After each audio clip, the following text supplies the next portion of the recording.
Hello everybody, Dukes here coming at you from the Venice Pier. We're about to share a special dual episode, a collaboration with Leah Jones in Finding Favorites about robot friends. We're going to get right into that directly, but after that, stay tuned. I'm going to give you a little bit of an update on the LA fires and some upcoming changes in the program schedule for Upper Middlebrow. But for now, enjoy Robot Friends with Finding Favorites.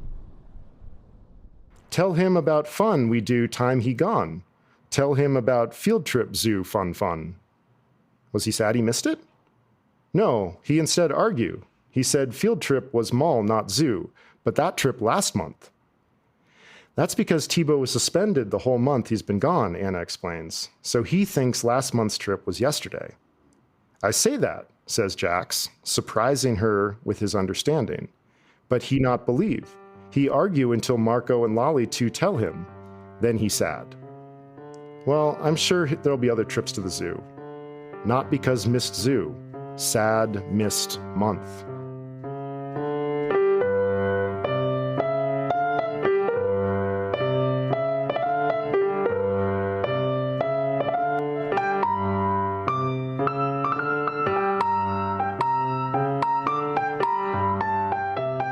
Well, I'll do a welcome, and then if anybody wants to do a contrary welcome, welcome to a combo episode of both Finding Favorites and Upper Middlebrow. We're joined by, as ever, Chris Bagg, and as also Leah Jones of Finding Favorites.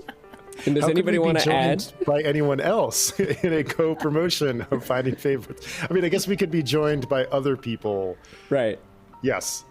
We could. Well, because I do interviews. You technically could grab any of my guests and be like, it's a crossover episode. Right. But we could be a guest on your show right now, or you could be a guest on our show right now. Ooh, it's a Venn diagram show, but only 2 circles. Yes. 2 circles, 3 people. Wait, no. Rewind. I had a discussion earlier this week about the video that you just you mistakenly made an allusion to, and there was the same kind of like, wait, do we want to be talking about this kind of moment? No, not in 2024. No. We don't. No, it was a long time ago. So we are going to talk, and this is something, Leah, I think the very first time we talked, which was over a year ago, we talked about having this discussion about robot friends, and to which I've added, and robot enemies. And which, and the movie that inspired that was Megan, or Threegan, as I still sometimes cheekily like to call it, which I would say is both a robot friend and a robot enemy movie. Yes. Again, sort of a diagram, 2 circles, one being. That accomplishes both things. One entity. Is it a person? I don't know. 2 circles, one. What is the shape that is formed by the intersection of 2 circles? I don't know. A binoculoid. Like it's sort of. I know what you mean. It's like a canal in the kitchen. Yeah. 2 circles, 1 canal. Is that what we call this episode? A double. Right. Yeah, I know it. A squashed circle. 2 circles, 1 torpedo. A squashed bicircle. It is the shape, that whenever you watch an old movie and someone's looking through the binoculars, you always get that filter that looks like 2 circles squashed together, which is not what binoculars look like when you're actually using them. When you're using binoculars, it's 1 circle. And yet... It's like 1 circle or a headache. Right. Both. Yeah. Both of those things. I think we can dive in.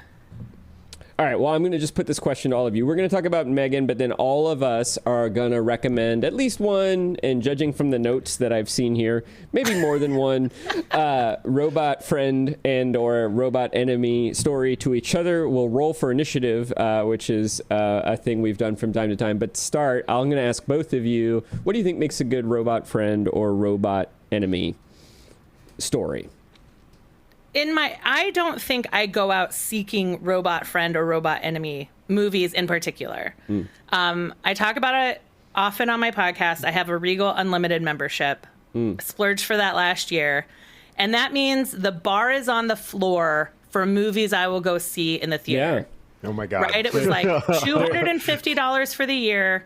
And that's all the movies I want to see in a recliner at the Regal on Webster, if you're in Chicago. Yeah. How many movies have you seen this year? I've seen like 40. Wow. Okay. It is paid for itself and then some. Absolutely. You've made like $550. Yeah. So Oh my God. and sometimes I'll take friends who don't have Regal Unlimited and they're like, oh my God, a movie costs $21. And I'm like, what are you talking about? I have amortized this membership. But what it means is like we prioritize movies that are going to be fun on a big screen, but also the bar is on the floor. Yeah. So we might skip something with more feeling to see something with bigger images, bigger sound, because you want the experience of being in the theater. It's smart, and it makes me nostalgic for a time when I did most of my movie watching in the theater. Mm-hmm. It's just fun to watch certain movies, even if they're not what I would call good movies in a theater. That's just a fun experience sometimes. Yeah, I miss the days of going to the Flick 1-2 in Westboro and paying, I think, $4.50 to see Terminator 2, which is a great movie theater movie and a terrible at-home movie. It's also a great Robot Friend and Robot Enemy movie. You're right. Yeah. And it actually is one that manages both. Well, so then it's another two-circle Venn diagram. Yes. Although the Robot Friend in that one and the Robot Enemy, arguably the Robot Enemy is Skynet, and the Robot Friend, or Robert Patrick's, T-1000 Terminator, and the Robot Friend is Arnold Schwarzenegger's Terminator. I forget what that model is called. What's the original term? Is it just the T1 or something? I don't know.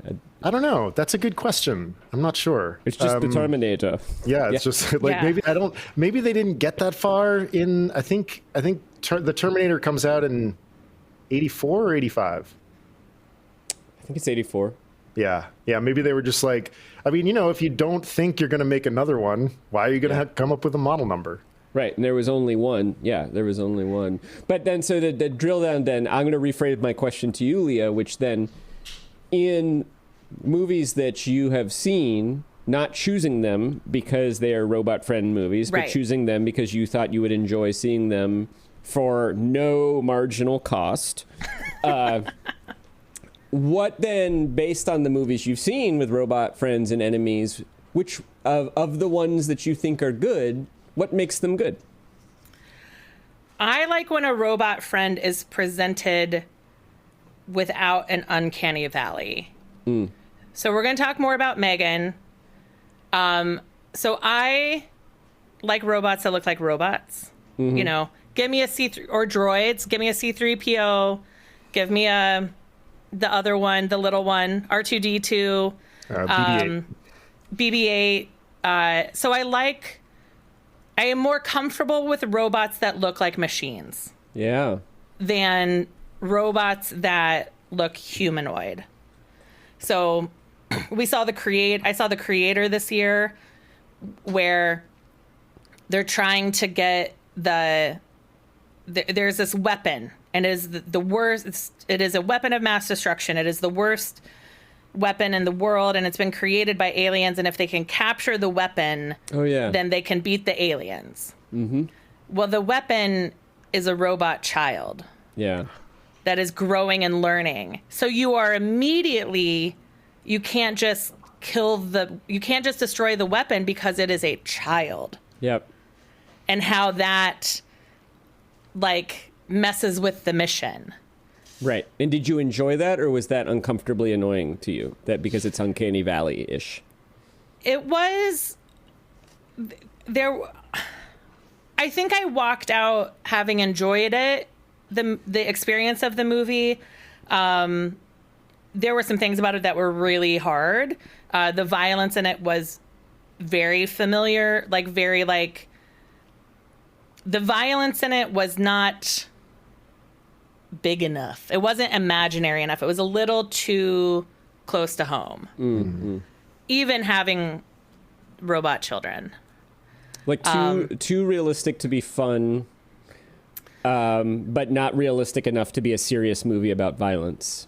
Well, I saw it about a week after October 7th, and I'm Jewish, and had family of friends who were taken hostage. So there's a hostage situation that seeing a week or so after October 7th was too close to home. Yeah. and in that way, the violence felt very of today, and it was supposed to feel like 500 years in the future, and it didn't. So that was one that really comes to mind. But also, I would put forward, nobody agrees with me because this is not what the directors and writers said, but I think Poor Things is also an AI story. It's a Frankenstein story, but it is, I think she's also represents AI.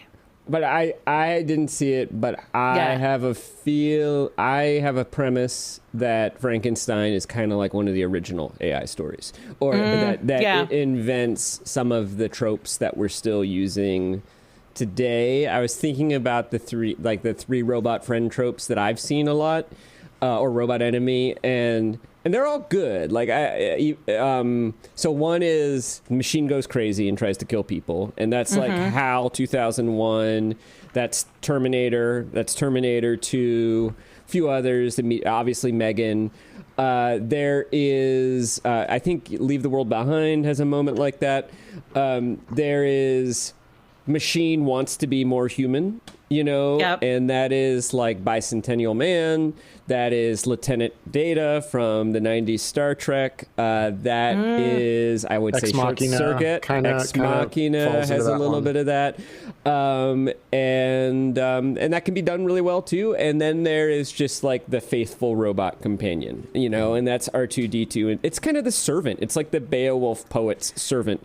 That's R2-D2. That's C-3PO. That's how Megan starts. And sometimes that robot has kind of like fun capabilities too. But Lost in Space, Will Robinson. Basically, like the robot's either like a servant or like a loyal dog, Yeah, that was something I wrote down in my notes. Is the robot is peer, parent, or servant? Yeah. Often, yeah. And I think all of those tropes can be fun. Although what I think when I was thinking about what are the stories that I really, really like, I'm starting to feel like all of those tropes are feeling tired. So if I see a newer movie or read a new story, I want it to be a fresh take on those tropes. Or maybe a new trope, maybe a new thing that a robot can be, especially since I'm learning more and more about AI these days. And like all of those ideas about what AI is going to be to me seem the most likely is kind of like the faithful servant. But the killer machines to me is just sort of like a variation of demonic possession, or the Frankenstein story. Well, it's also like, I think I've had a few minutes to think about this now because Leah very nicely went first. But like, the thing that stands behind the robot friend, robot enemy kind of framework is a like question of how much does it mirror us or not? And like, what is the intersection of an alien intelligence? Because like AI, even though it purports to look and talk like us, is not. And like, how much does that intersect with like a human intelligence? And so, it's kind of like the process of metaphor. And Jesse, you and I have talked about this before, that like the first thing your brain does when it encounters a metaphor, it says it rejects it. And it says like, no, the sky is not lead. And then your brain begins to try to imagine, okay, how could that be possible? What would make a sky lead? Right. And so I think that like the different areas of like the robot friend, robot enemy story are how much is this thing like us and how much do we expect it to be like us? And I think the interesting ones explore the ways that they are not like us. And I think like robot enemy too often becomes, it's just a mirror of our worst selves. Right. So like Megan hears like protect. Oh shoot, why can't I remember the kid's name? Katie. Yeah, of course it's Katie. Of course it's Katie. Why is it not Jenny or something? Katie, Jenny, who knows? Something very waspy with a Y at the end. So Megan hears that and then takes it too far. And like, that's where we get a lot of like robot. It's funny, Short Circuit can go the same way though, right? It can go the other direction. It's the Amelia Bedelia effect. Like you said, dress the turkey. That is exactly what I was thinking, is that there's a level at which Megan is Amelia Bedelia taken to the most violent end. Well, and I think with the premise of Megan here, I've been reading a lot about AI for the work I'm doing lately. And so Ted Chiang, the sci-fi writer, says, I think he has a quote that's something like, our worries about artificial intelligence. Oh, there we go. Yeah. This is what I brought. Indeed. He says, our worries about AI are essentially worries about capitalism. And I think you see that in Megan, because the reason Megan goes haywire is her designers push basically to develop her too soon without the guardrails that she needs. They use a machine learning algorithm, and that machine learning algorithm pushes the logic of protecting Katie too deeply, to the point where she becomes murderous in protection of Katie. And first she kills the dog that bites Katie, and then she kills the lady. And then, and where I think the movie kind of goes off the rails is at a certain point she just snaps and becomes like pure evil, right? Because she kills the kid who bullies Katie, but then like that kid kind of bullied her and she kind of enjoys it. And I think that it loses the logic of the metaphor of the technology. It loses plausibility, it loses the metaphor, and it just becomes monster. She's become monster now, and now she's gonna like walk on all fours and like make the weird Kubrick face, where the head down and the eyes up, and look super creepy. And so to me, that story kind of loses it there. Whereas it starts at this really interesting premise of it's like the dwarves delved too deep in Moria, right? Like we unleash this technology out of greed. The greed is very, very specific in this. Even her mom, in the end, passes the test and proves to be a good parent, but certainly, her balance is off in terms of wanting to pursue her career as a roboticist and toy designer. And that's the origin of everything that goes wrong with Megan, too. So, and I think that's an interesting premise, but then I think it just gets a little bit too simple. One thing I will say about that movie, though, you said you don't like the Uncanny Valley. I think the Uncanny Valley is like the best thing about the movie. I think the animation of Megan through... I don't know if it's CGI or puppetry or I'm guessing it's some combination of CGI. It's a combination. And puppetry. They made a special mask for the actress for like some of the dance scenes and stuff. It was a person with a Megan mask on, like a very high end mask. I scrubbed through it today on Amazon, and anytime I hit pause, there was new trivia up. Yeah, like on the screen, which I didn't know was a thing. You know that? Yeah. Yeah. Pop quiz, right? That's what it's called. Amazon Prime. I love that feature. Yeah.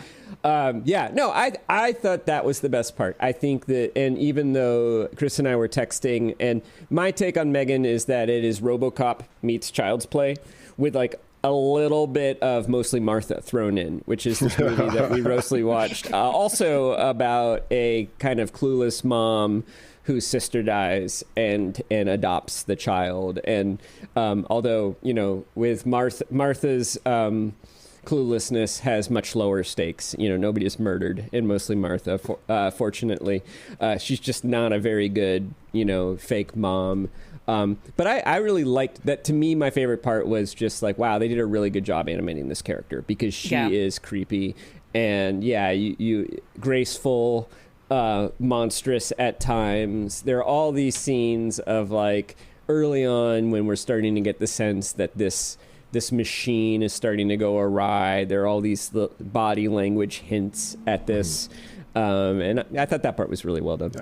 I think that the puppetry feels like it was specifically alluding to Chucky, or Child's Play, it feels like some of the movements were very, like, I feel like they must have watched it a bunch of times and been like, okay, how can we get that particularly sort of jittery movement of Chucky into Megan?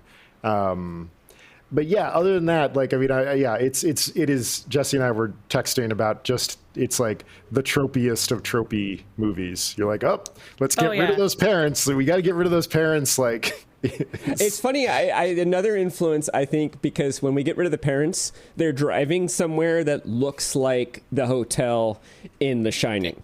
Yeah. or the hotel. It looks like the Great Budapest, the Grand Budapest Hotel. Yeah. It also looks like that. I was like, that is not in Oregon or Idaho where they say the accident happens. It's definitely a movie made by filmmakers who grew up on TV. Yep. Like, this is a filmmaker who grew up, TBS was on 24 hours a day. Because it's real tropey. It's, you commented, like, got to get the parents out of the way. And I, as a single childless aunt, hate the like, hapless, childless aunt or uncle trope. Like, just because, and it just drives me bananas. And I can't think of any other movies that have it where, like, the aunt or uncle is also just fucking incompetent. Right. But her total incompetency when she first gets her, and her total disconnect from, like, a grieving child, or her, you know, that I found that really offensive, because that's not what it's like to be an aunt. Yeah. It was bad aunt and uncle representation. I agree. As an uncle. You wonder As if a Gemma childless uncle. was raised in a vacuum herself. Like she has the sort of like all of the characters sort of seem to fill, like, what do we need in this slot? Okay, we need angry CEO, you know, and like you're right. I love that description. It's like a movie completely made by somebody who grew up on TV. Jesse and I were talking about TV plots the other day. The nature of them is that they're like Kleenex, and like TV plots and sets. And like Megan feels like a movie. It feels like none of the sets or the locations feel real. They all feel like sets. Yes. That's interesting. Yeah, I didn't. The other one that just occurs to me, I actually think this is a clever use of a trope, because it reverses it, is at the very end when Katie sort of saves, is Jenna's the name of the aunt? Gemma. Yeah, so saves her when Megan goes crazy and is about to not kill her, but paralyze her with a pen. I just learned about palliative care. Super creepy moment. And then, so the way that... And then, Misery. You got Misery. You're right. Yep. You see that one. And then it is Sigourney Weaver putting on the loader, because the way she but this time it's the daughter saving the surrogate mother, as opposed to the surrogate mother saving the daughter. But she takes control of Bruce, the big hefty robot. Right. Of course. When you all saw Bruce, weren't you guys all like, oh, Bruce is coming back. Bruce is making a re-entry. Chekhov's Bruce. Chekhov's Bruce. Bruce is going to whoop some robot ass later in this movie. Why is he so big? Why is he so big? She asks. Yeah. The better for smashing Megan apart. Why doesn't he have a face? Because we need something that is not, that we can't layer that we can't reflect our own humanity onto in order to save us from the human-looking robot at the end. Right. No, the Bruce is the loyal robot, right? Who and it fit and passes Leah's test. Looks like a robot. God damn it. Looks like a robot. Can I play you all something on a screen share? I dug something up that was also I thought was inspired by this movie. Yeah. Is that all right? Okay. I think if I do share screen, will it automatically share audio? I think so. We'll find out. Also share tab audio. Okay, so you remember that this movie starts with a fake commercial. To me, those were all heavily inspired by Paul Verhoeven, and especially RoboCop. There's also a quote of RoboCop when Megan wakes up. Like, the first thing she sees is the researchers looking at her, which is exactly what happens when RoboCop wakes up. But I don't know how well you remember RoboCop or if you've seen it, but the fake commercials are amazing. So I just wanted to share one with you. So here we go.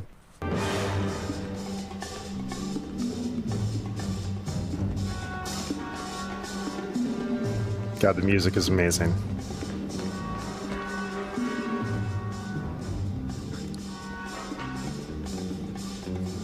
It kind of looks like John Connor from Terminator 2. He does, yeah. You got to get him that denim vest. That's your shorthand for bad guy.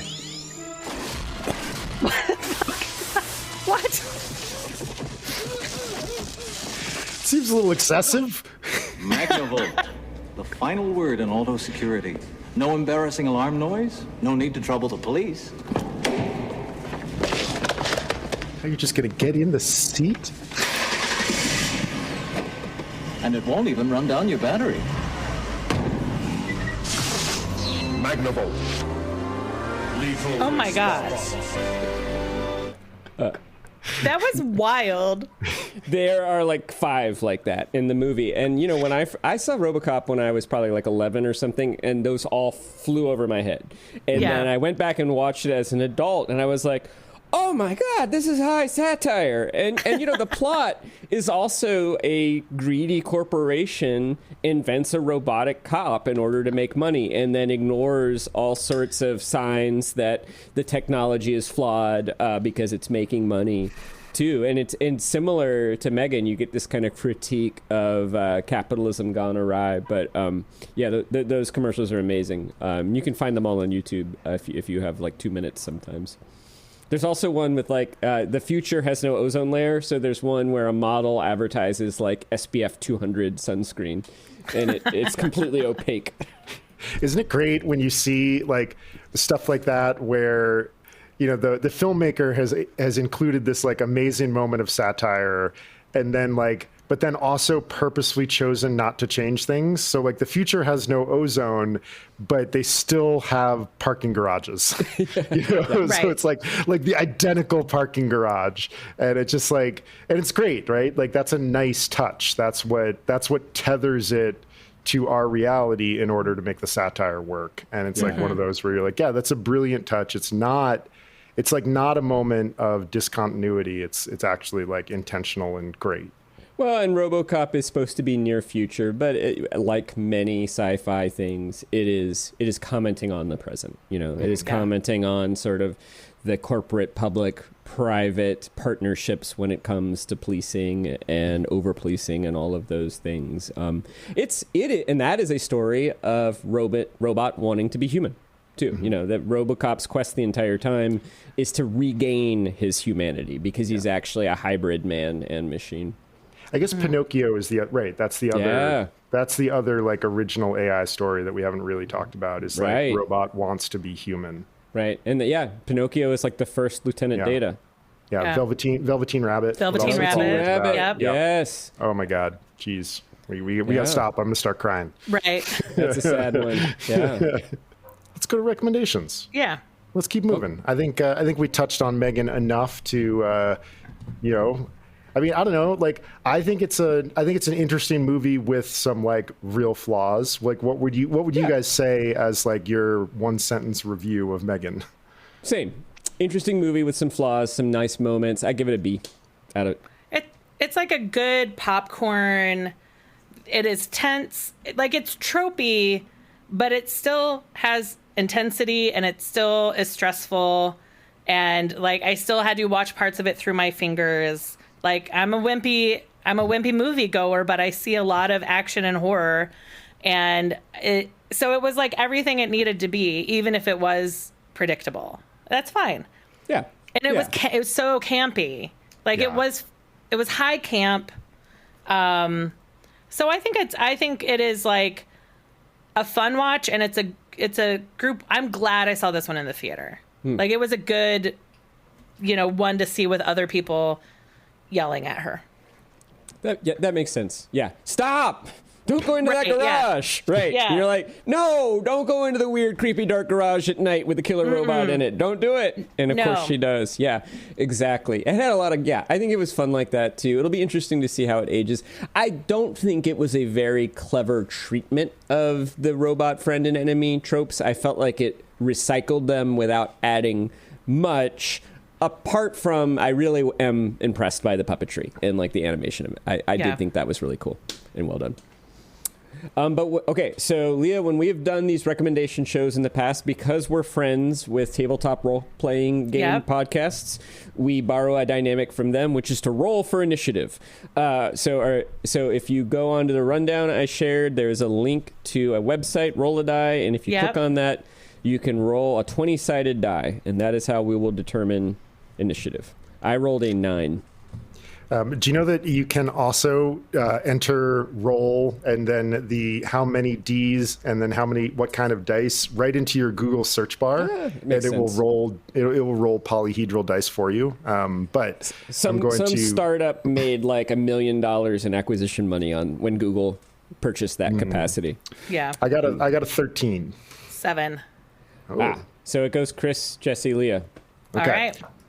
All right. Let's see. So I brought Ted Chiang, and I have a reading. It's about 2 pages, which might take a few minutes. I hope that's okay. But this is from the short story called The Life Cycle of Software Objects. Are either of you guys familiar with this story?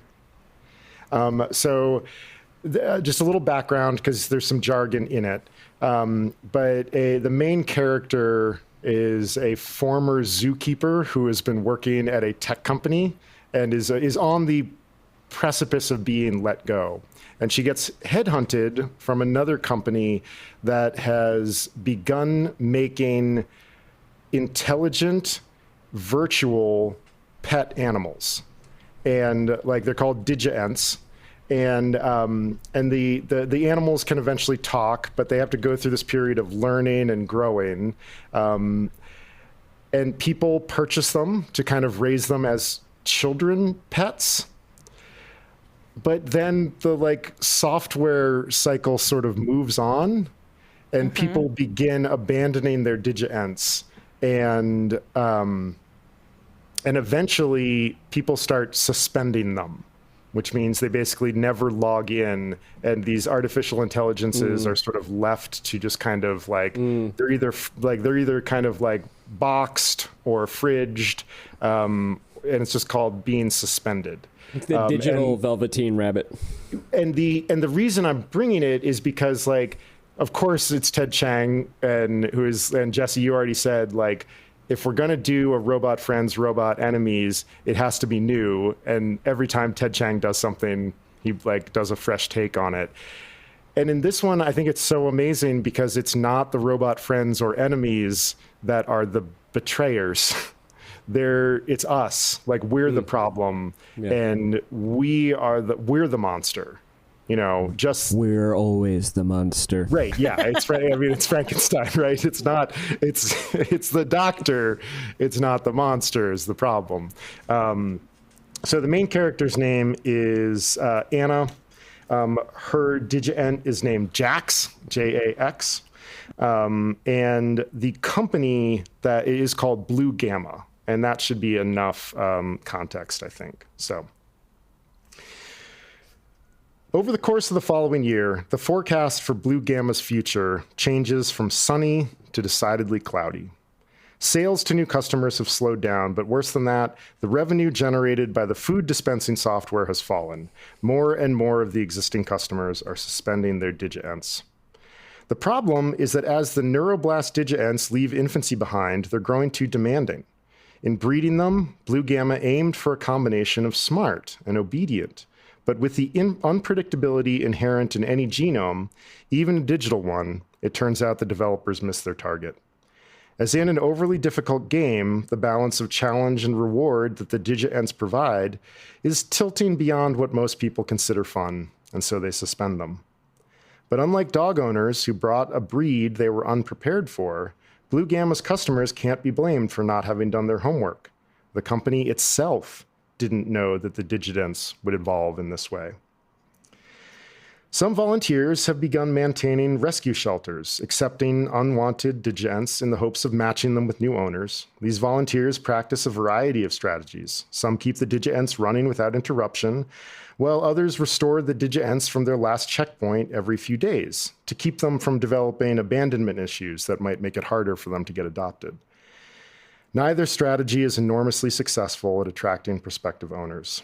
There's occasionally a person who wants to try a digient without having to raise one from infancy, but these adoptions never last for long, and the shelters essentially become digient warehouses. Anna's not happy about the trend, but she's familiar with the realities of animal welfare. She knows you can't save them all. She'd prefer to shield Blue Gamma's mascots from what's happening, but the phenomenon is too widespread for that to be practical. Again and again, she has taken them to a playground, and one of the Digi-Ents realizes that a regular playmate is absent. Today's trip to a playground is different and brings a pleasant surprise. Even before all the mascots are through the portal, Jax and Marco notice another Digi-Ent wearing a robot avatar. They simultaneously exclaim, "Tebow!" and run over to him. Tebow is one of the oldest Digi-Ents, aside from the mascots, owned by a beta tester named Carlton. He suspended Tebow about a month ago, and Anna's glad to see that it's not permanent. As the Digi-Ents chatter, she walks her avatar over to Carlton's and talks with him. He explains that he just needed a break and is feeling ready to give Tebow the attention he's been demanding. Later on, after she's brought the mascots back from the playground to Blue Gamma's island, Jax tells her about his conversation with Tebow. Tell him about fun we do time he gone. Tell him about field trip zoo fun. Was he sad he missed it? No, he instead argue. He said field trip was mall, not zoo, but that trip last month. That's because Tebow was suspended the whole month he's been gone, Anna explains. So he thinks last month's trip was yesterday. I say that, says Jax, surprising her with his understanding. But he not believe. He argue until Marco and Lolly too tell him. Then he sad. Well, I'm sure there'll be other trips to the zoo. Not because missed zoo. Sad missed month. I not want be suspended. Not want miss month. Anna does her best to sound reassuring. You don't have to worry about that, Jax. You not suspend me, right? Right.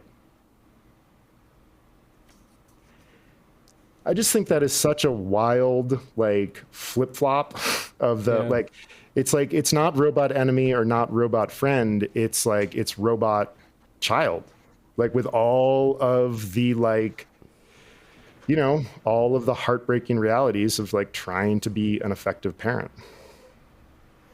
I don't know. I think for me, I was like, oh, Ted has a parent with dementia. Oh, wow. Yeah, I could really see that. Just of missing time, of losing time, but still being alive. And yeah. The image that flashed for me, again, and this is, again, derivative of the Velveteen Rabbit, is Woody in Toy Story 3 after he gets torn and then spends a fair amount of time in the bin. I think before getting repaired, right? They eventually do repair him and he gets back in the game again. But is that same energy of something is created to entertain somebody and then is no longer needed, and what happens to it? Yeah. It sounds good. For part of it for me, and I recognize this is the only book I ever recommend, but Jasper Fforde has a series of books, the Thursday Next series, and then so starts with the Air Affair, and in it, there's a book police and then go in and out of book world, and characters who have been written are only needed when their book is being read.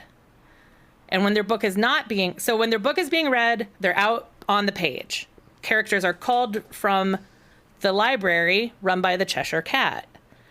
So characters, when their books are read less and less, spend more time in the library and eventually get recycled when their book has been read for the last time, and they're up for grabs to new authors.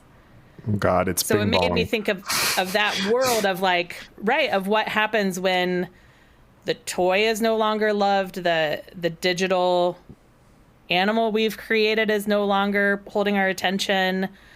It's mobile games that fall out of use, right? It is all about it's everything that Meta and Facebook is trying, right? They're trying to make it sticky, so you keep coming back to the sites. Yeah. And but in a animal form, which is just brutal. Yeah, it's the Island of Misfit Toys. Yeah, it's yeah. Oh, that sounds like a great. I got to read those books. That sounds like I love that idea. The Cheshire Cat is the librarian. The Cheshire Cat is the librarian. That's amazing. And when you say the characters are recycled if their books aren't read, does that mean by anybody or by do they have one? Is it like one physical book, or do they exist in all the copies of that book? So the plot of the Eyre Affair is that the original manuscript of Jane Eyre is stolen. And changes made to the original manuscript change all copies of the book in existence. Okay. So the characters might be, like in a very popular book, they're just constantly doing their pages. I see. Right. So when they get recycled, they like become available. It was in a story from the 1700s, and it becomes available to a modern author. So Christian Grey has a lot of fun. Yes. Oh, God. Jesse, we're over our 50 Shades of Grey allowed references for the year. which is 2. Right. Yeah. The over-under is 1.5. You just crossed it. Yeah. I just was trying to think of a literary character who's being read a lot and who might enjoy living out the exploits. I don't know what that says, but about me. I mean, and Chris, it seems to me too that the pleasure of this, or that what you appreciate about it, really is. Am I right in thinking it really is figurative? It is sort of robot/AI as metaphor for some other aspect of human life, as opposed to there are stories that are interestingly speculative about how artificial intelligence will develop in the future. Mm-hmm. But it sounds like you're really vibing on the figurative nature of this. Yeah, I mean, I think that's kind of what you go to Ted Chiang for, because like they're all speculative, and a lot of his stuff is very possible. Like you get the sense reading it, you're like, oh yeah, I could see this. So it lives this double life of both speculative, but then also deeply figurative. And I think that's his particular, that's why he's so good, is that he manages to marry those two things. You know, it's like it's like a pitcher who's got like a 98 mile an hour fastball and an unhittable slider. And you're like, this isn't fair.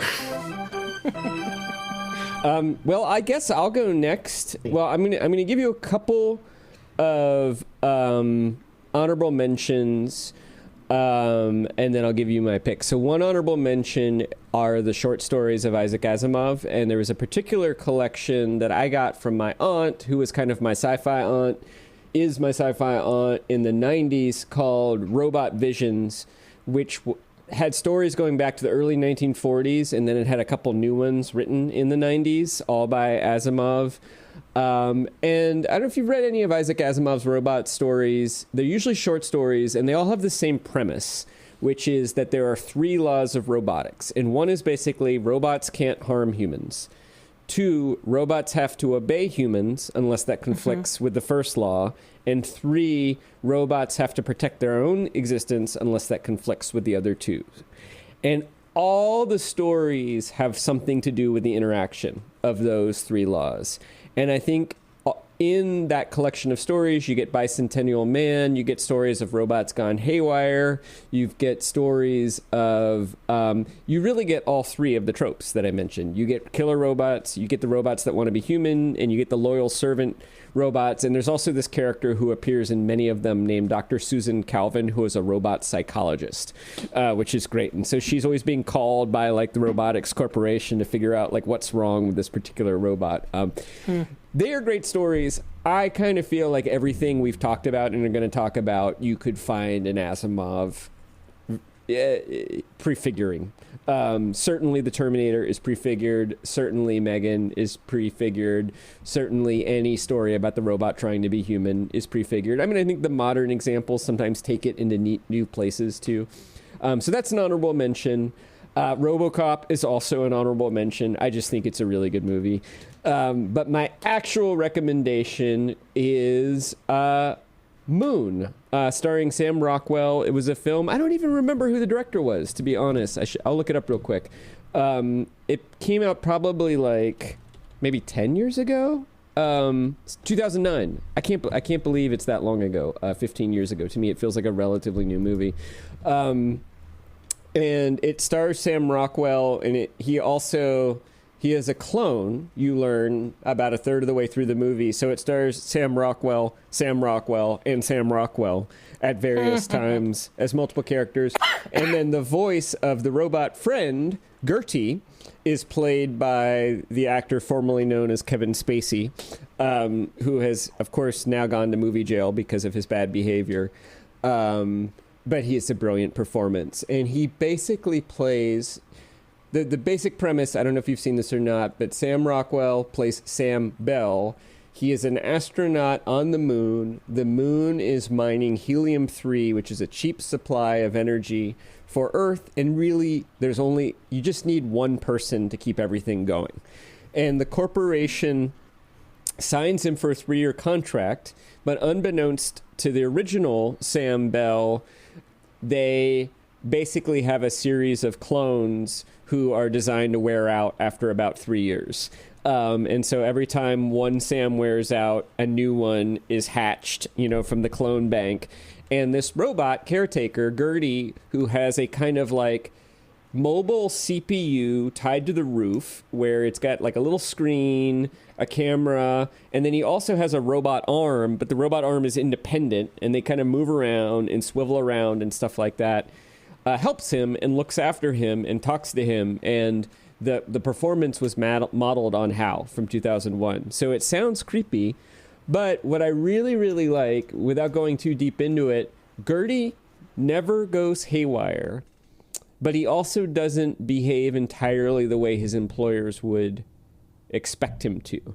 And I don't think it's because he's violating his programming. I think, like with the Asimov stories, he has 2 programming directives, and one is to support this moon mining mission, and the other is to take care of Sam.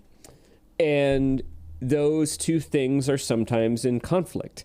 And so Gertie has to kind of figure out how he's going to navigate that conflict. And so when Sam is starting to figure out that maybe he's a clone and maybe there's something... Sam doesn't know he's a clone.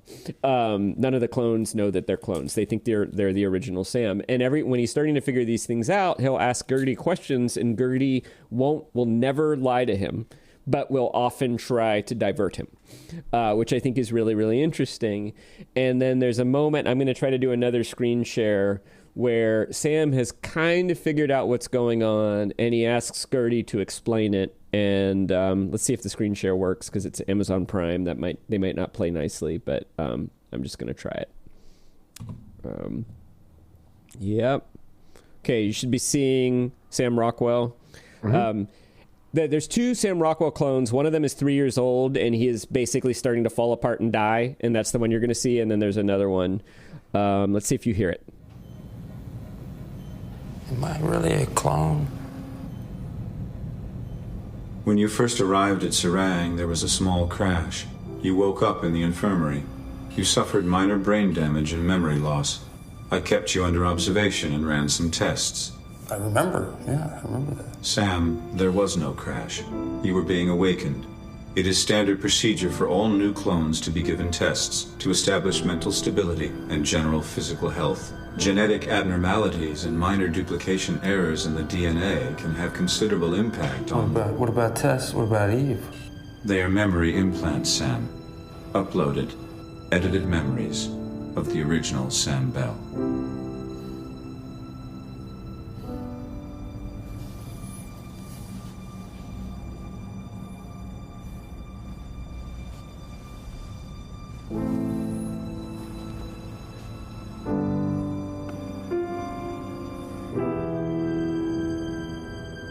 I am very sorry. Sam, it's been several hours since your last meal. Can I prepare you something?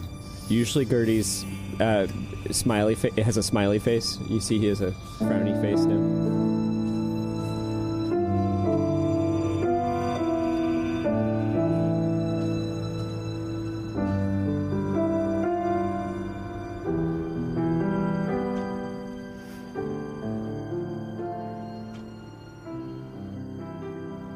Whew. Yeah, man, it's heavy. And Wow.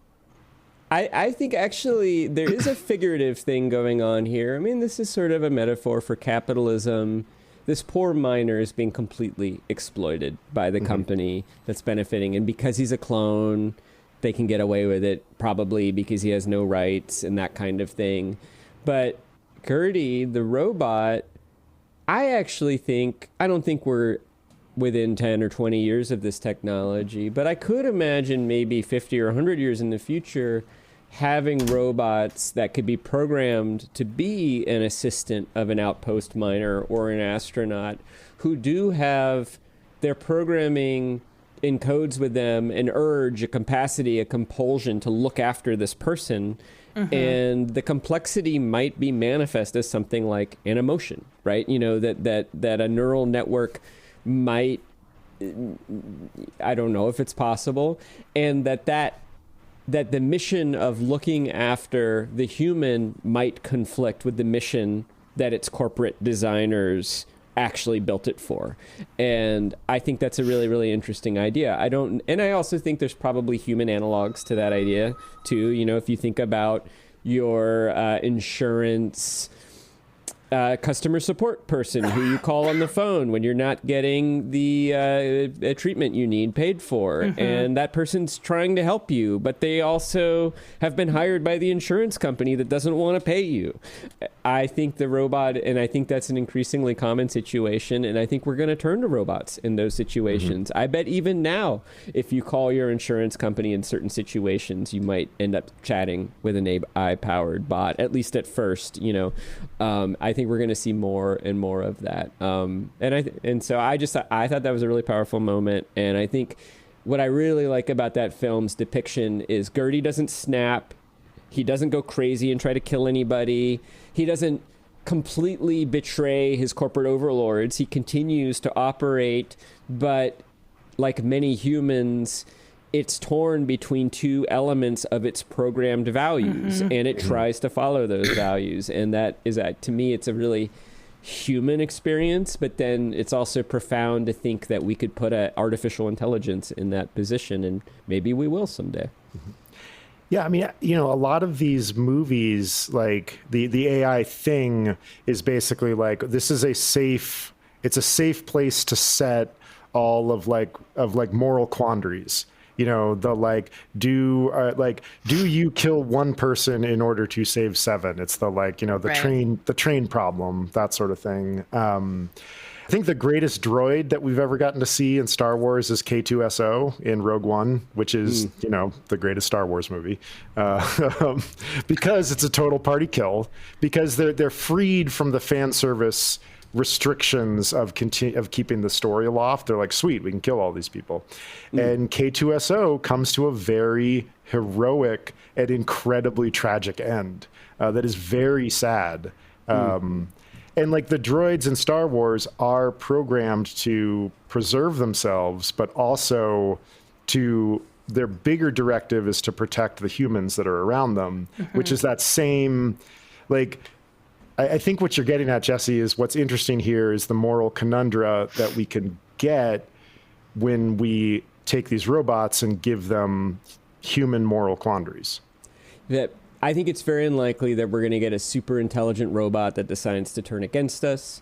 I don't know that we'll even have robots with emotions, maybe one day. But what I think will happen is the robot's own directives, its programming will create conflicts for humans and for robots. And that is actually, to me, more interesting to think about than, oh, it turned into a demon like Megan, you know, or like Skynet, which again is just like this old idea of demonic possession and kind of mysticism, which is not to say that those stories can't be fun. I really do like Terminator and Terminator 2, but I'm also getting a little bit tired of them. By the way, Chris. So something I realized is that I have been confusing Sam Rockwell and Sam Elliott. Yes, I was too. I was like, oh, this is not an old man who's a cowboy.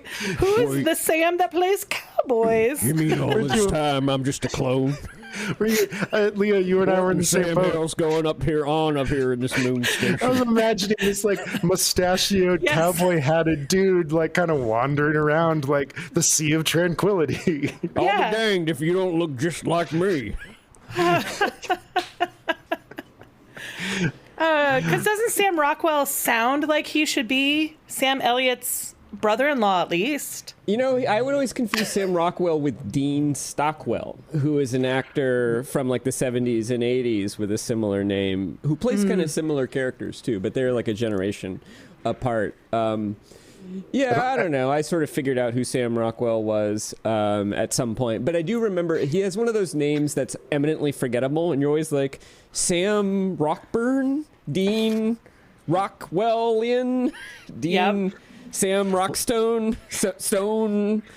I think what's happening is because this is what I do with it, is I hear Rockwell and I think Norman Rockwell, and I think that guy he must be a very old. Sam Rockwell does sound like your grandfather's bridge partner, right? So Like, it's gotta Right. be, it's gotta be, it's gotta be the narrator from The Big Lebowski. what are you doing this weekend, Sam, Grandpa? Oh, I'm just hanging out with my old buddies, Sam Rockwell, Edgar Turpentine. It is an old fashioned name. He's a great actor. He was let's see, he was George Bush in Vice. He's Zaphod Beeblebrox. Those are the movies that stand out to me with Sam Rockwell. He's Guy, the guy who thinks he's going to die in Galaxy Quest. The red shirt, as it were, in Galaxy Quest. He's the long-suffering sort of police chief in the Two Billboards movie with Two Billboards Outside of something, Nebraska. He's not the chief. He's the kind of racist deputy. That's right. Yes. Yeah. Woody Harrelson is the chief. Woody Harrelson's the chief, and Rockwell is the guy who beat up a black teenager, but kind of feels bad about it or something like that. Yeah, it's a weird sort of role. Is that Peter Boyle? I'm not sure. I don't think it's a good movie. No.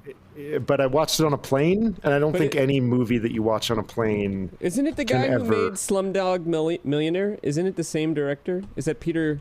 Now I'm getting him confused with the guy who was the Young Frankenstein, the monster. That's Peter Boyle, the actor. Wait, in Young Frankenstein? Yeah.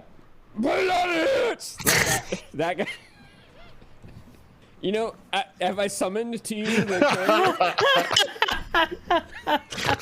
do you actually now know who I'm talking about? That's Peter Boyle.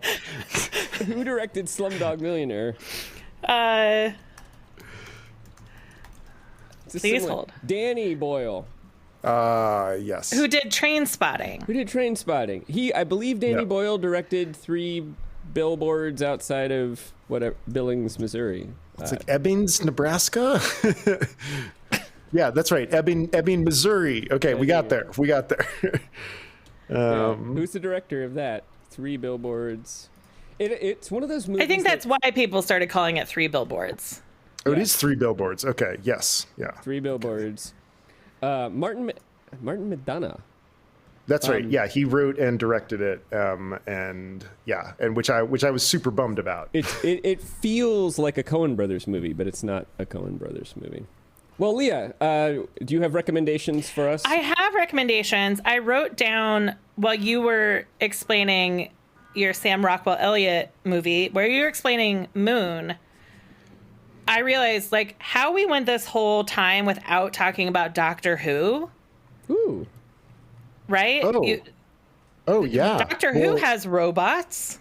Well, and the TARDIS itself is an intelligent thing. Right. So you have the TARDIS, you have the Robomen? The Cybermen. Is that what they're called? Cybermen? Yeah. And the Exterminate. Daleks. Oh yeah, The Daleks? Now you're in my house now. Who apparently look like my blender. They look like your blender, but in the new version, they updated what's inside. The actual creature is inside the blender in the rebooted version, because somebody eventually pointed out that's a very bad villain. You just go down the stairs. And the creators were like, oh, Yeah. right. Yeah. But what I think has been interesting, right? So what are we on our 12th, 13th Doctor, right? It's been on the air for 50 years. But they have stuck to their original villains, but they have evolved them over the decades, right? So they're not trying to scare us with Daleks from the 60s. They have advanced their technology. Or the Cybermen, when I got to the episode where essentially they had like Bluetooth earpieces that they would put in people, and that was how they would like take over humans. And that's at a time when Bluetooth, everybody's trying to figure out like Bluetooth earpieces, and they looked so dumb. Oh yeah. I remember that era where like the Bluetooth looked like a spaceship. Yeah. But it is interesting that is a cornerstone of robot pop culture that has allowed, I think, for evolution, but keeps the same like archetypes across time. Yeah. It's kind of amazing that they've been able to like keep it aloft for that long and to keep it fresh and interesting and engaging. And I think you're right. Like it's funny, like the alien intelligences have kind of evolved the way that, we sort of think AIs might evolve. Of course, it's not. It's like, it's what, producers and directors and writers are doing. But they've had to, it's kind of an evolutionary process. That's a really interesting way of thinking about it. Yeah. Like that they've dealt with society and come up with ways to update the villains in ways that are interesting. And that scare us today in new ways. Yeah. Totally. Yeah. So that was something I wrote down during our conversation. And I don't have examples. But I have like a short list of things that I've seen in the last few years. Like I had classic robot, like fun movies. I had Short Circuit and Batteries Not Included, which were just kind of like they were very much robot wants to be human. Is robot like an alien? Old people and robots. Kind of like Batteries Not Included it's weird though, because it's like the species it's like they're born as robots and they're born as like little miniature spaceships. Is it right? It's funny. I was trying to remember that movie and I had this memory of watching it and I completely forgot about the robots. So at one point I posted on the social media, what's the movie where a bunch of like wacky people live in an apartment and the developer wants to knock it down? And then somebody was like, is it Batteries Not Included? And I was like, yes, but I don't remember the robots. Robots, right? Yeah, I just remembered the wacky neighbors for some reason, and I had it confused with the Dream Team, which was that movie where a bunch of mental patients escape and like go fishing and stuff. Yeah, they're just Short Circuit and Batteries Not Included are overlapped in my brain. Yeah. I mean, they came out so close to each other, and like the effects are so similar, and they're also both kind of tearjerkers. Yeah. Doesn't Johnny Five isn't the thing that makes he goes haywire, but it's a benevolent haywire, and he becomes robot that wants to be human. Isn't the thing that makes him go haywire a lightning strike? Isn't it like lightning hits the robot factory, and that's like it zaps him, and now he's alive. Number 5 alive. I think so. I'm getting like a sort of emotional sense memory of it, if not an actual memory of it. Yeah. I mean, but the other right? robots are the power of life. Right. Yeah. Exactly. It comes from lightning, and you're like, no, those are electrons. That's a lot of electrons. Yep. More electrons than you want at one particular moment. And like RoboCop, they're built for violence. They're war robots. Yeah. But Johnny Five comes alive, and he doesn't want to be a war robot. He wants to read. That's the image I most remember from Short Circuit is Johnny Five reading books in about 3 seconds, which is like fairly prescient. Like the idea that like of course a computer is going to process text so much faster than we can.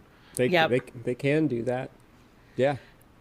So my you could probably still catch it in a movie theater recommendation, and then something I'm excited about. I saw Alien Romulus. I'm sure I've seen a couple other Alien movies. It is, again, it's like that was one we knew would be good on a big screen. And it is a story in the Alien universe, but in it there is an AI support robot from an earlier movie that's brought back. Right. And I guess the actor has passed away and they got his estate to approve using, it's kind of the skeevy, like recreating a dead person's likeness in a new movie. I know the actor you're talking, I can't remember his name, but I know the actor. And I once remember there was an audiobook on Audible of William Gibson's never used script for an Alien sequel, which that actor narrates, which is kind of cool. Yeah. Do they bring back Bishop? Is that the android they bring back? Yeah. Oh, that's amazing. I've seen a few trailers for Alien Romulus, and I've been like, it's the only Alien installment that I have been tempted by in the last 10 or 15 years. Bishop's in the second one, right? And he kind of betrays them. He's sort of a stooge for the corporation. Do I have that right? Aliens? I thought Bishop was in the first one, and he's the android that goes crazy and pukes up a bunch of milk. Leah, am I getting this right? This is not, the Alien universe is not my world. So it's not mine either. So Bishop is who you're thinking of, and they make him he is a type of android used across a bunch of different ships. So it's not necessarily the same one. It's that he is a type. Like WALL-E was a type of robot. I think I never saw WALL-E. Yeah. Right. So they bring. I have a real mixed bag. I've got 10 years where I didn't see movies, I guess. So, one, they're bringing back AI from another movie, but then there's also a companion AI where they are constantly kind of swapping out his USB. Sometimes he'll glitch and they've got to restart him, and they'll go to a panel behind his ear and pull out a USB, swap it, and that becomes that becomes important to the story. I won't say more because I do think it's apparently, if you remember things about other Alien movies, it has some fan service. I didn't catch any of it. It's young people trying to get out of a mining planet. They're being taken advantage of. There's time is being added to their debt. It's very much company store mining situation. Yeah. And so young people are we're gonna get on a spaceship and go for a joyride. It's a teenager joyride. Goes awry. Goes awry movie. With and xenomorphs. It was again, I did a lot of watching through my fingers, but it was very tense, but I thought, well done. I enjoyed it. So okay. And then I'm looking. Have they made it? I saw Prometheus, which was the semi-recent, although that one's probably 10 years old now, and that I think of Romulus as being in that same generation where they kind of, the stories don't directly connect to the original Alien films, but they also sort of round out the universe a little bit and give you some backstory. Yeah, there's kind of I don't know, there's two directions you go with sci-fi movies these days, especially if they have an IP that has been around for a bit, is you either go the Star Wars route and you just sort of pathetically rehash everything, or you go and you're able to take it in a new direction. And I think the Aliens franchise has sort of been it's been 50-50. You get one that you get one movie that's great, and then you get one where you're oh my God, I can just hear the cash register. That's the only reason this exists. But one thing I do love about the Aliens universe is that it is this sharecropping. It's sharecropping in space. Everybody is struggling. The Nostromo is just wandering through. It's way out in space and is not. They're not rich. It's not a space opera. It's Arthur Miller in space with aliens. Yeah. Yeah, or like they're on like a bulk cruiser somewhere, 10,000 miles. So I'm curious, Leah, do you like the movie because it's a good movie that happens to have robots, or do you think it's a good robot movie? And I guess what I mean by that is, are the way it sort of explores artificial intelligences and robots part of what make it interesting and fun? Yes. Okay. How so? I want you to see the movie. Okay. I don't want to spoil it. It is in taking the USB in and out of the companion That stuff. robot. The robot being sort of like a faulty computer that you have to reboot and fix up. And that kind of thing. So the relationship is, it's her brother. She has been raised with this AI companion as her brother, and he's an old model, and so he's kind of developmentally disabled. That is his relationship to the other people, is that he is a developmentally disabled companion That's interesting. who she loves dearly, who cares about her. And they swap his hard drive for Bishop's to try and save the ship. Oh, interesting. Oh, wow. So All right. Well, that feels like enough of a non-spoiler. Like more, I can see why you wouldn't want to spoil it, but I feel like that's enough to get me intrigued. And Okay. I actually feel more likely to watch it now. Right. I wasn't blown away by Prometheus, and then I think there was another one after that, and I was kind of like, you know what? I think I'm done with this property, but you may have hooked me back in. That actually sounds interesting. Yeah, Jesse, let's schedule like a simul watch or something. Yeah. yeah. And then one I'm looking forward to that's been coming up in previews is I had to Google it. The Wild Robot animated. Have you seen the previews for it? No, but I've You know got the to. Yes, I've heard the book read aloud to some kids, and it is a wonderful book, and I'm very excited to see the movie. Yeah. So and Chris, fill in what I don't know, but it's like a war robot crash lands on a planet that's just animals and nature. And it wakes up and it's like a protector war robot. And so it's like, oh, I protect these little animals. And it becomes like this protector robot of a natural world with no humans and no other robots. And then they find out it's missing and they go looking for it. And it's like, no, I'm a wild robot. I'm staying. And then fights to stay with its animal friends. Is that it? Oh yeah, totally. And like the corporation like refers that they like want to like take her back to the farm is like what it's called, and it's wonderful. It's really good. I can't remember if the robot is named Roz or one of its charges is named Roz, like ROZ, and it's really well written. It's a really wonderful book. I'm very excited to see it. So Leah, maybe we should have a simul watch of the Wild Robot. So that is a robot movie I'm excited for. Like it's one of the kids movie previews that's come out that I'm like, oh no, that one I'm going to. It looks so good. The animation looks amazing. It's really, I'm really looking forward to it. In talking about that, you reminded me that there is also a robot sort of kids movie called Robot Dreams that I've heard is good too, but I haven't seen. Either of you know about this? I haven't seen it either. Yeah, and there is also, I believe, another film that I thought this was, which is a series of anime shorts based on several sci-fi short stories, including one by John Scalzi, who I always enjoy, and I can't remember what that's called, but I've also heard that's good as well. While I was trying to quickly look up which movie Bishop was from, so somebody has written a novel called Aliens Bishop, and I was sort of hoping Riverside had a way for me to drop an image into the chat, but I don't think it does, or if it does, I'm not finding it, but I'm going to send it to both of you because it's the cover art is amazing. Yeah, I think Bishop might have been in the first and second one. I think you're right. Weird because like it's mostly an alien horror movie, and then there is this kind of like AI subplot with Bishop too.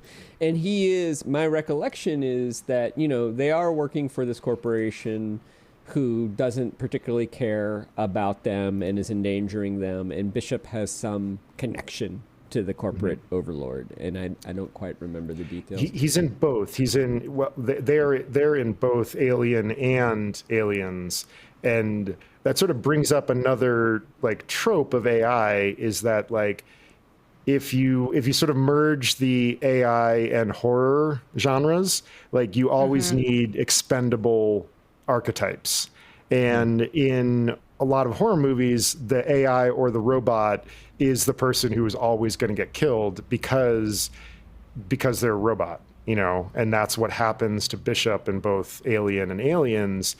And yeah, that sort of feels like a possible like rich vein to mine is like, well, like, are we going to treat these AI creatures as expendable anymore? Yeah, or often things will happen too as plot devices where it's like the robot will save everybody by putting its arm in the door that's closing, and the arm will get crushed, but it doesn't feel any pain. And, you know, like that becomes sort of a superpower, but then it also becomes this like oddly sacrificial creature too. And like the end of Terminator 2, right? Like, you know, Arnold is slowly sort of taken apart, you know, by Robert Patrick's Terminator until the very end. He does make the sacrifice of dipping himself. Well, that's totally a spoiler. On a 30-year-old movie, it's okay. Yeah. I, as Chris knows, I can sometimes be hardcore about these things, but yeah. Well, are you all ready for some trivia? Would you like some? I have trivia for both of you if you want. If we could, Ask away. So, I will ask the question, and then when I say 1, 2, 3, go, you'll both hold up a piece of paper with your answer to the camera. Oh, okay. How about that? So you, I need paper. Secure a piece of paper. That way, your answers won't influence each other.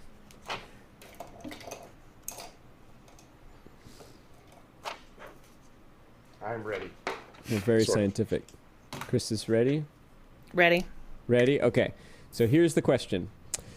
Recently, robots at the Berkeley Auto Lab, which is a robotics, research laboratory, broke the robotic laundry folding speed record.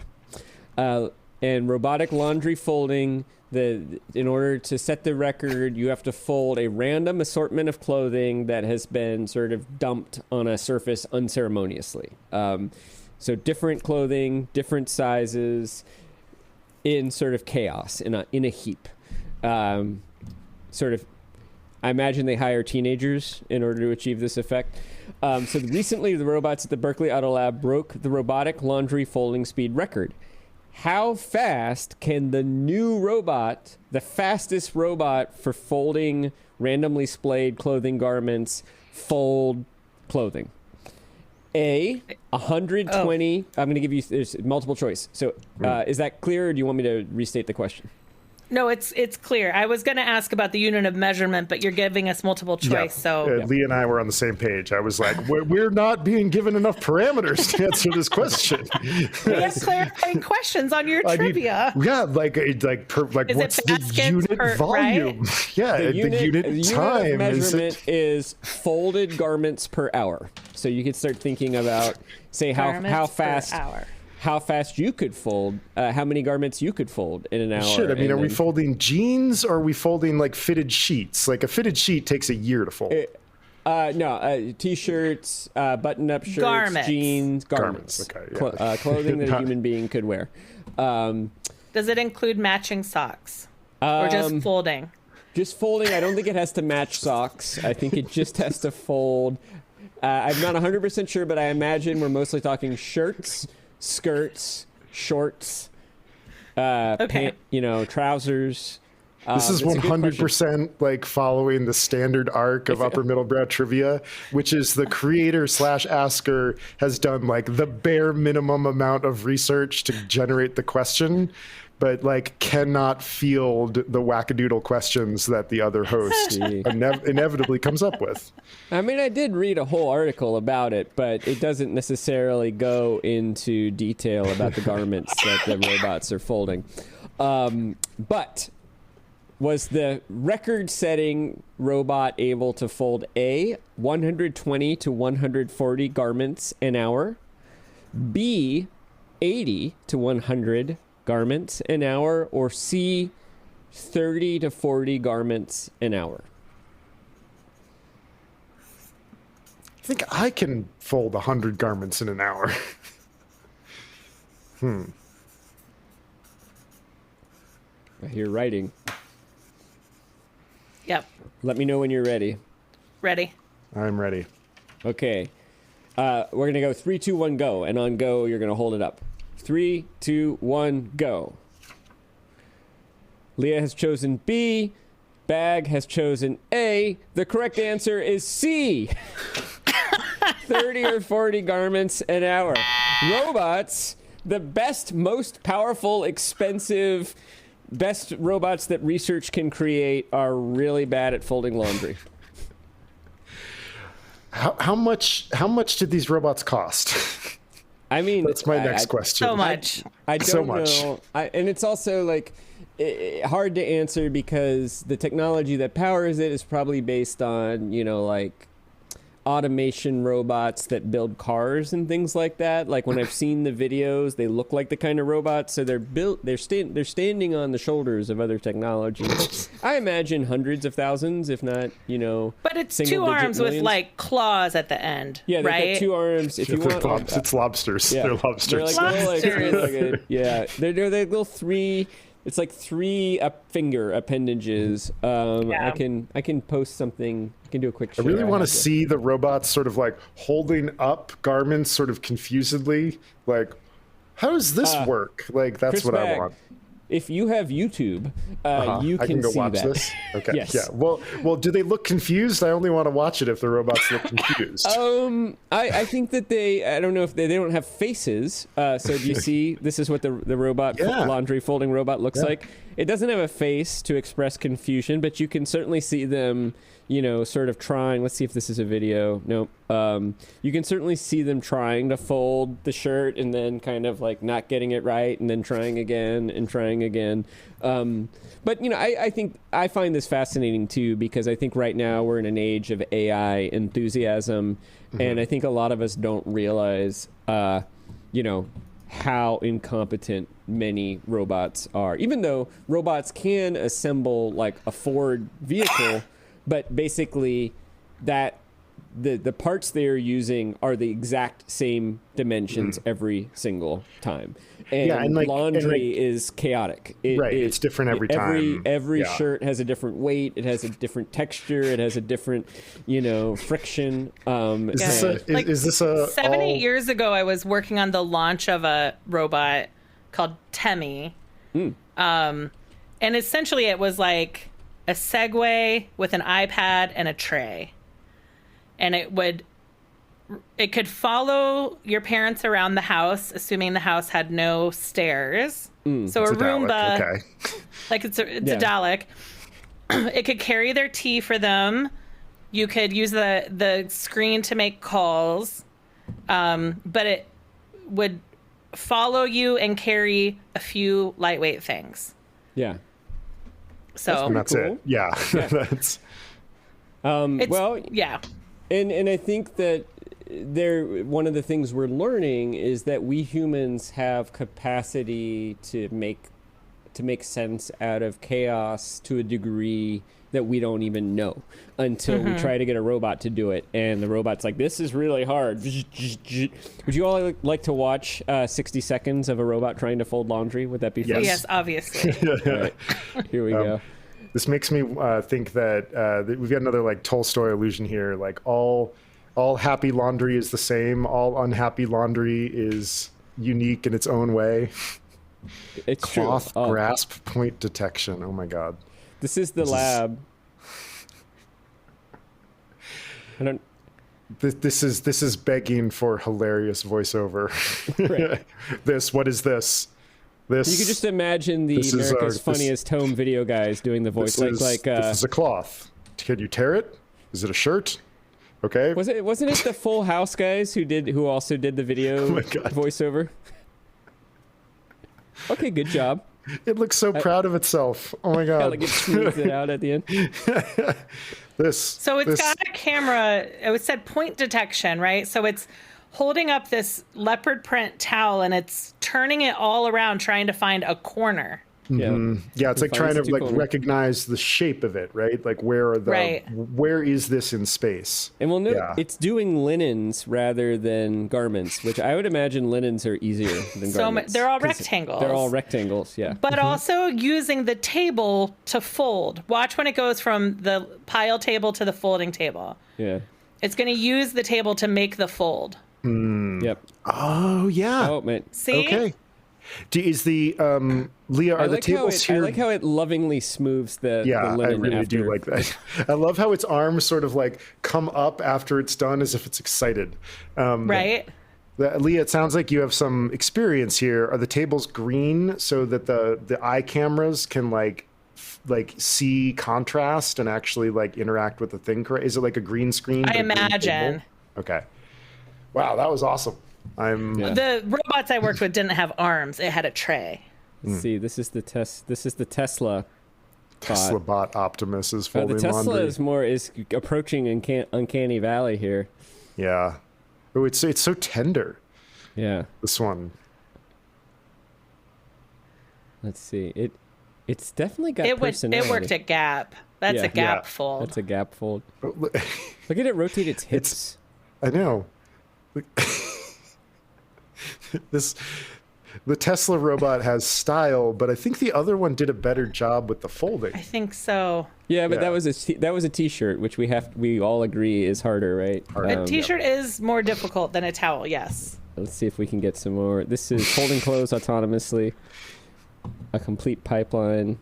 Yeah. Ooh, this is more like a challenging. Ford. Yeah. Yeah. Grasping garment from table. What is this? Oh, this is a t-shirt? Or like a dog outfit? I tell you what's creepy is like when it wants to move fast, how fast it can move. You know, when it suddenly flips it out.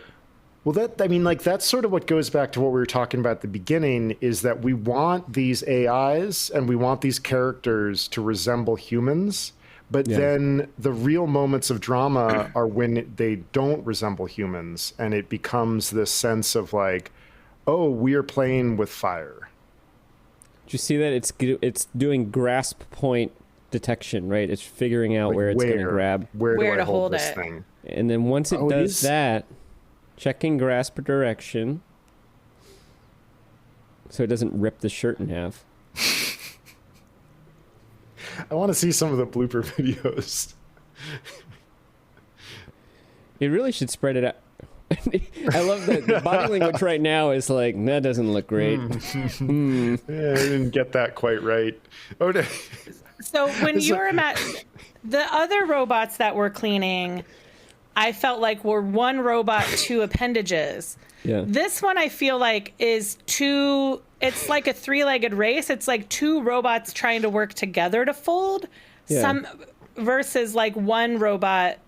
I don't know why. Why did my brain assign this to being two individual robots? But I'm sure it's controlled by the same computer, but it's like each arm has its own housing. They're also like, I will say, like, when it comes to folding laundry, my sense of this robot is heavily overbuilt for does it really? I mean, it's just like as big as a I don't know, like a gorilla, you know? I mean, that's a lot of infrastructure. I think we're on about minute 2 of this robot folding one shirt. There we go. Hey, is it going to smooth it out? Well, do you have another trivia question for us to destroy, or no? I just had the one. That's probably a good thing. It was a good one. That was a good one, and we got what we usually want out of trivia questions, which is like the opportunity to watch robot spirals into other information. I will say there are times on Upper Middlebrow when you guys are doing trivia with each other, and I am just absolutely screaming at my phone. Because you know the answer and you can't. Because I know the answer, and I wish I could remember the one that really like sent me off. Like I like lost it. That's great. I don't remember what it was about. You're like, Chris, stop overthinking it. The number of times that Chris will ponder the correct answer and then say, oh, but it can't be that. That would be too simple. Right. And then choose I the wrong reason answer. myself out of it like 8 times out of 10. It's quite often. Well, shall we read some credits? Sure. You can find Finding Favorites wherever you get podcasts, and on Instagram, Finding Faves Pod, or not on Twitter anymore. So really just on Instagram. Please rate and review 5 stars, because if that is important for the big podcast, it's important for us. I'm Leah Jones. You can find me on Instagram at ShyLeah, ChILeah. And wear your mask, wash your hands, and keep enjoying your favorite things. Get your flu shot. There's new flu shots. Get your flu shot, yeah. And there's Get new your COVID shots, RSV too. vaccine if you're over 60. And I wish I'd gotten my COVID shot 2 weeks ago, but no, it's too late, unfortunately. Well, now you've got, you sort of, you got it the hard way. That's right. Definitely. Upper Middlebrow is a Small Point production. Chris Bagg and Jesse Dukes are your faithful robotic companions. Music by Ben Pajak and Jesse Dukes. Design and website by me, Chris Bagg. You can learn more about us and find our listener survey. Please take our listener survey. I think we need like 3 more people to get to 10. And then, just as Leah said, please review us in your podcast app. It helps other people find the show, and we would really appreciate it. And as a reminder, Chris and I are both writers and editors and can help you with your writing or editing project. I can help you produce your podcast or radio show. Chris can help you be a better athlete in addition to the editing and writing. You can see some of our portfolios and learn more at our respective websites, Chris Bagg with 2 G's and no R.com and JesseDukes.com.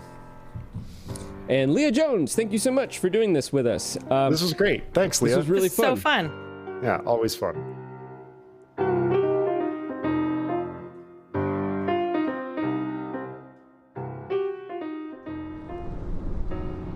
Hello, Upper Middle Browsers. Dukes here. I'm coming at you from a place I've come at you before, which is the Venice Beach Municipal Pier, one of my favorite places in Los Angeles. It is January 13th, the day that we're actually releasing the episode, or maybe one day before. And I told you I'd have a few updates at the beginning of the show, so first of all, I'm back in California after being on the East Coast for 2 weeks. I'm looking north at the Pacific Palisades, and you would never know there was a fire there from here. I'm about 8 or 9 miles south of the neighborhood. I think the sort of plateau area that burned the worst, you can't really see very well, but I can see the Getty Villa, I can see Palisades Drive, the neighborhood that goes almost all the way up to the top there. It actually makes me hopeful that things aren't quite as bad as I feared, even though I know that one of my favorite places, the Malibu Real Inn, was destroyed. Also, the beautiful historic homes at Will Rogers Historic Park were destroyed.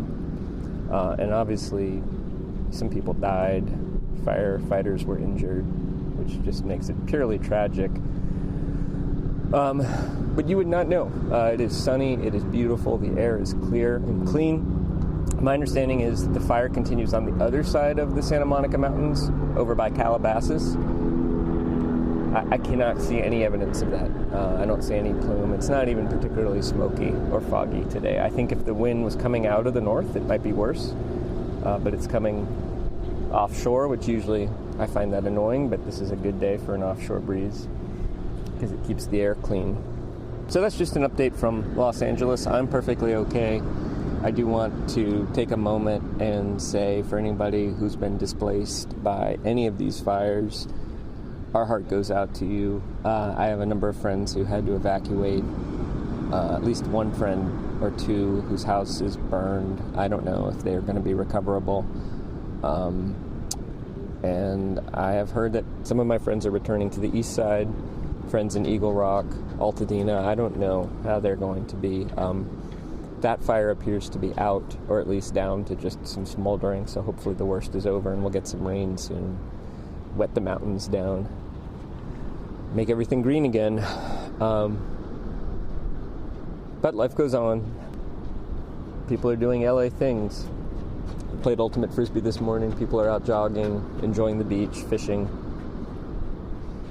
And then the other thing I want to tell you is that we were inspired by this episode, and particularly Chris Bagg's bringing up of Ted Chiang's story, The Life Cycle of Software Objects, to do a follow-up episode in which we invited our friend Justin Reich, friend of the show Justin, to have another conversation about robot friends, focusing specifically on that book. As you know, Justin has paid a lot of attention to artificial intelligence over the last few years. We talked with him about the Diamond Age, and there's some really interesting education and AI training issues that are raised by Ted Chiang's book, Exhalation.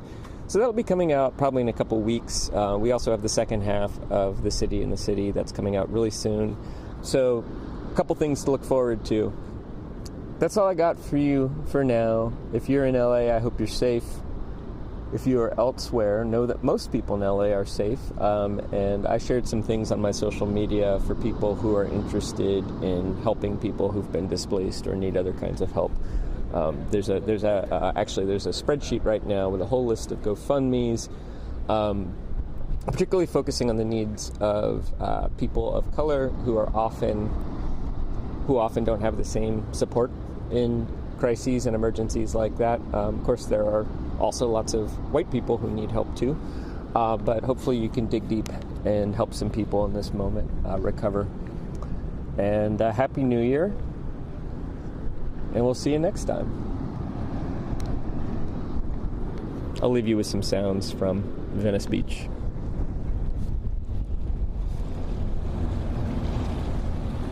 It's really low tide. You can see there's like 3 or 4 feet of the pylons exposed, and you can see the mussels that grow there. Good job, guys. You're filtering out the water for us.